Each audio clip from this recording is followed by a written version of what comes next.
They say the end of the world doesn't happen in a single moment. It happens slowly, quietly, in the way people stop looking at each other, stop caring, stop hoping. But if this truly is the final chapter of our time, then the question is not how the world ends.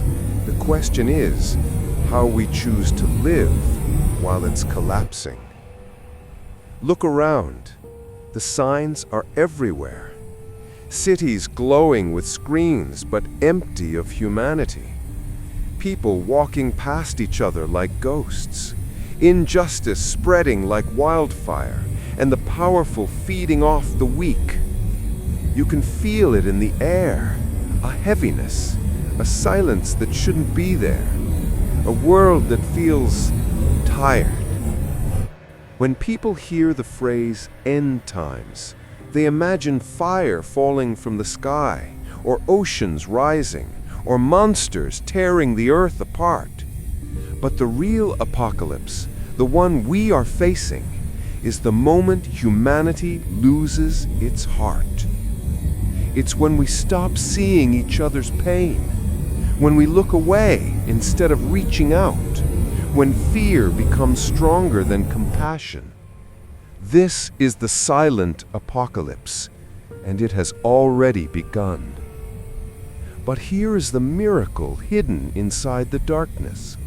In every era of collapse, there is always a small group of people who choose humanity over fear. The ones who stop, listen, lift, protect. The ones who say, I will not let the world turn me cold. Why must we help each other? Because kindness becomes twice as powerful when cruelty grows. Because compassion becomes an act of rebellion against a collapsing world. And because no one survives the end alone. When you look back at history, you'll notice something beautiful.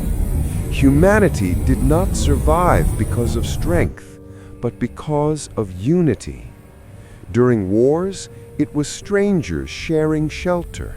During disasters, it was neighbors carrying each other through the rubble. During disease, it was people risking their own lives to save another.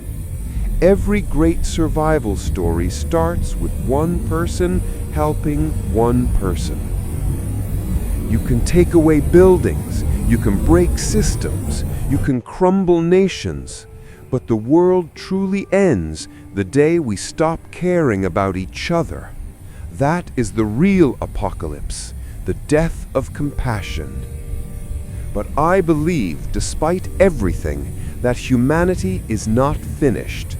Because even now, in the middle of chaos, you still see it. A young person giving food to the homeless.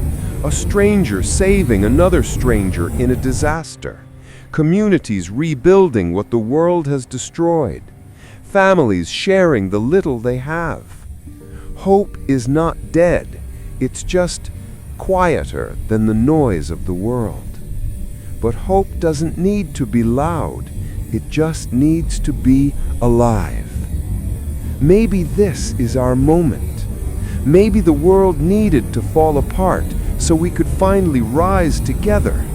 Maybe the end of old systems is the beginning of a new humanity. But that future won't be built by governments or heroes or miracles. It will be built by people like you, choosing kindness in a time of darkness. If you're listening to this, you are part of the light that still remains. Help someone, protect someone, reach out to someone who is falling. In the end, the world won't remember the chaos. It will remember the people who refuse to disappear inside it. Stay human, stay hopeful, and remember, when the world falls silent, your kindness is the sound that keeps humanity alive.